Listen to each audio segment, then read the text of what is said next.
పిల్లల IQ levels వేరే లెవెల్లో ఉండాలి అంటే తల్లిదండ్రులు చేయాల్సిన పనులేంటో తెలుసా? తల్లిదండ్రులు కొన్ని పనులు చేయడం ద్వారా పిల్లలలో ఐక్యూ స్థాయిలు మరింత మెరుగుపడతాయి. మెదడును పదును పెట్టే దిశగా పిల్లలను నడపాలి అంటే ఆటలు చాలా ఉత్తమం. బలాలు బలహీనతలను ఎలా పరిష్కరించుకోవాలో వీటి వల్ల అర్థమవుతుంది.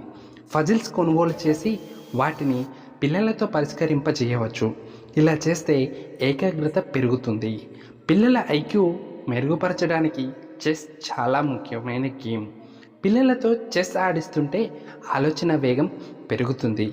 కథలు అల్లడం, సగం కథను ఇచ్చి దాన్ని విజయవంతంగా ముగియమనడం వంటి పనులు పిల్లల ఆలోచన శక్తిని చాలా మెరుగుపరుస్తాయి.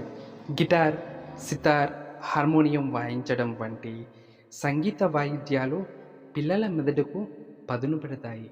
పిల్లలలో మేధాశక్తి పెరగాలి అంటే అబాకస్ చక్కని మార్గం. పిల్లలను అబాకస్ తరగతిలో చేర్చాలి. శ్వాస వ్యాయామాలు పిల్లల మానసిక ఆరోగ్యానికి గొప్పగా సహాయపడతాయి. రోజు కొద్దిసేపు లోతైన శ్వాస ధ్యానాన్ని అలవాటు చేయాలి. ఇలా చేస్తే పిల్లల ఐక్యూ లెవెల్స్ మెరుగుపడతాయి. హాయ్ అండి, ఐఎమ్ రవికుమార్, పేరెంటింగ్ కోచ్. మీకు గనక మా వీడియోస్ అనేవి యూజ్ఫుల్ అవుతున్నాయి అనుకుంటే సబ్స్క్రైబ్ చేయడం అసలు మర్చిపోవద్దు. ఒక లైక్ చేయడం ద్వారా మీరు మాకు బూస్ట్ ఇచ్చినట్టుగా అవుతుంది.